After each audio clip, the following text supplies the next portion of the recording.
This video was filmed at the end of February 2020, and I was a bit down from having algorithms dictate and censor my work as an artist.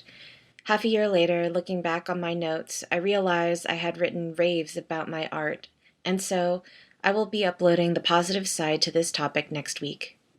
Today, we rant. Hey everyone, this is Domina Mara, and today I'm here to talk about my photography and my art forms as a visual artist. But first, I would like to thank all of my new YouTube subscribers. Welcome. If you haven't already, please follow my Instagram and Twitter accounts.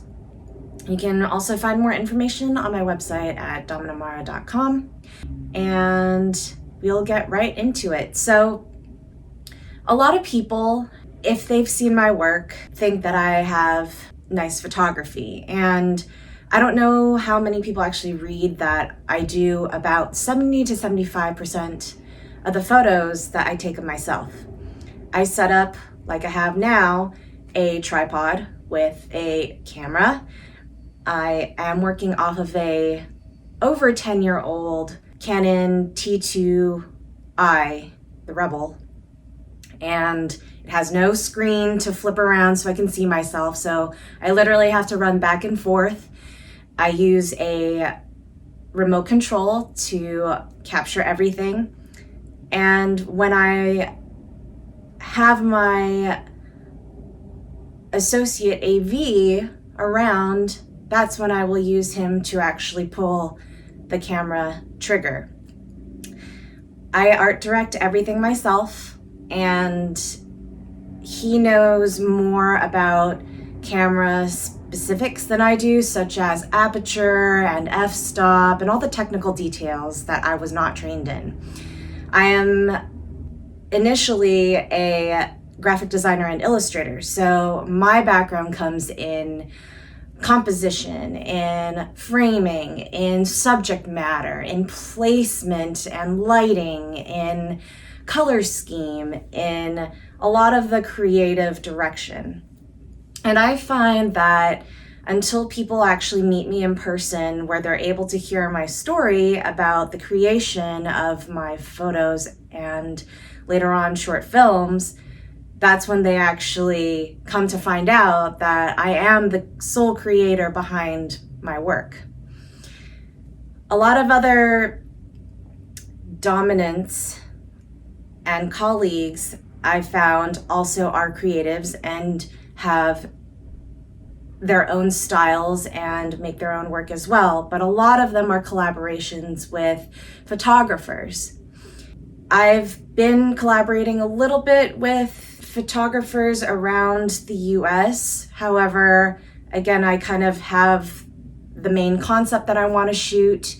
We agree on a location, and I will suggest how I want the shots to be taken. I am always open to their interpretations of things, but I tend to have a heavy hand on what I want my aesthetics to look like. I find that society is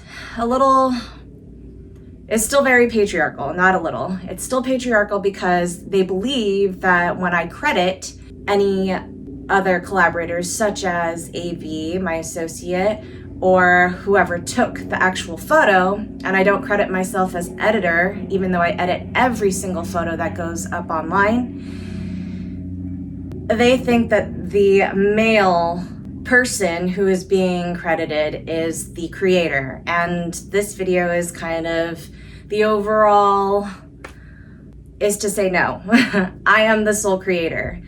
Here I have representations of me behind the scenes, taking photos of myself, or of AV taking photos of how I want the shot to look before he takes the photo. So I just wanted to clarify that for everybody. For my short films, I'm the person who comes up with the concept. I start with mood boards, then I go into location, then the location kind of helps me cultivate a story based off of a fetish or an interest of mine that hasn't been represented yet in my photography or in film. And it's through my own style. I hire a cinematographer then that is closely represented with the mood that I'm going for, and we work on how I want my shots to look like. I pretty much illustrate everything that I want because I have a very specific vision for how I see things. And I used to make films when I was in art school. I have a background in the arts and film and entertainment. So, and I've also worked in that industry corporately for a while. So for me, this is kind of a great way to bridge my kink world and my skills as a creative, and it's something that I'm very passionate about. Again, everything is being paid for out of pocket. There are some people who see my work and tip me extra so that I can keep on producing this kind of content. However, it's also been very hard for me because I've already had 2 of my Instagram accounts deleted or deactivated. My first one was at 7,000 followers, and that was in about 2.5 years worth of posting every day, new content from different photo sets that I put out monthly. And the second one was this past February or January of 2020, and it had accumulated more in a shorter period amount of time than my first Instagram account at around 2,200. So it was very discouraging for me because why am I creating art for people, for the general masses, and to introduce them to my world and to kink in the most benign way, the most beautiful way that I can, without being explicit, without showing anything drastic.